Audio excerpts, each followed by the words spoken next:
జగన్ అర్జునుడిగా పోల్చుకోవడం చాలా హాస్యాస్పదంగా ఉంటుంది. సొంత చెల్లెల్ని షర్మిల గారిని అత్యంత నీచంగా మాట్లాడుతూ ఉంటే ఎంకరేజ్ చేసే వ్యక్తి అతను అర్జునుడితో పోల్చుకుంటున్నాడు. అసలు ఆలోచించుకోవాలి మాట్లాడబోయే ముందు. పాపం సొంత చెల్లెలు గౌరవం ఇవ్వని వ్యక్తి ఈ రాష్ట్ర ముఖ్యమంత్రి. సొంత చెల్లెలు తోబుట్టు సొంత చిన్నాయన్ని నిర్దాక్షిణ్యంగా చంపేశారు.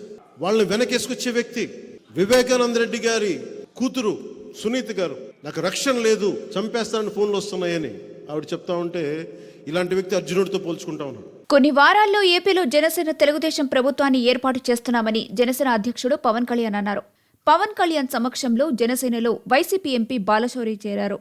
ఈ సందర్భంగా పవన్ మాట్లాడుతూ జగన్ తనను తాను అర్జునుడితో పోల్చుకోవడం హాస్యాస్పదమని అన్నారు.